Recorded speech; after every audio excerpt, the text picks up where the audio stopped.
welcome to AC 24/7. I'm Aaron Dean. The Department of Education is investigating claims of anti-Semitism and Islamophobia at several schools. They are the first investigations of this kind by the department since the October 7th Hamas attack on Israel. The Advocate Channel's Gloria Pazmino has the latest.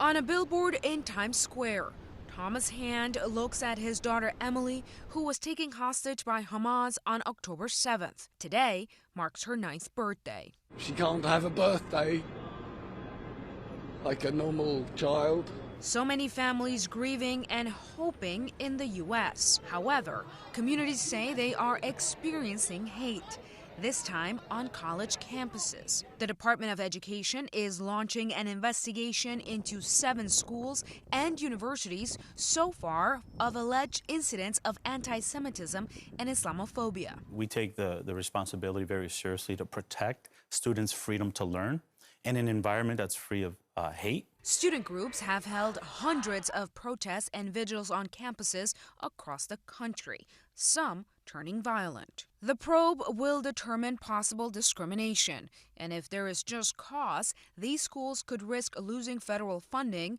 if they don't comply with the department's recommendations. Education Secretary Miguel Cardona says schools have a legal obligation to report incidents of discrimination, including against those who are Jewish, Muslim, or Arab. When students can't feel safe walking from their dorm to their classroom because they're afraid that they're going to get harmed, that's unacceptable. We must protect students at all costs.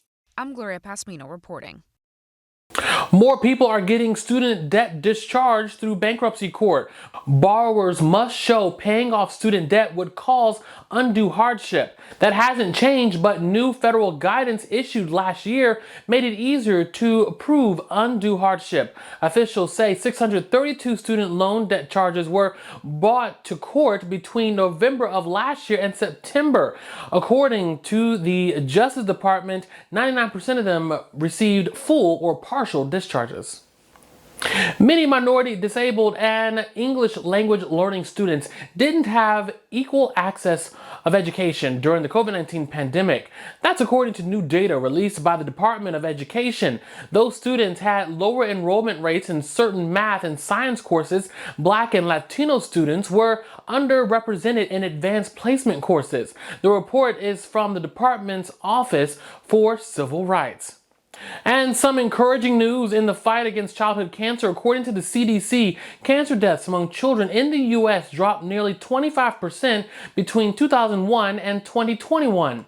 The report found that declines haven't been equitable across all groups. Death rates dropped at similar rates for Black, white, and Hispanic kids between 2001 and 2011, but rates continued to decline only for white kids in the following decade. And leukemia was once the most common cause of cancer deaths, but those deaths were nearly cut in half between 2001 and 2021.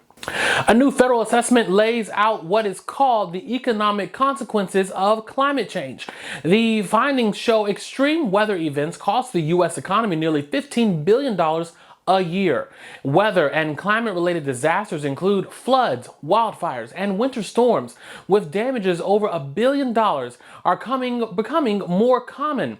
It found such events currently happen every 3 weeks. When adjusted for inflation, they happened every 4 months back in the 1980s.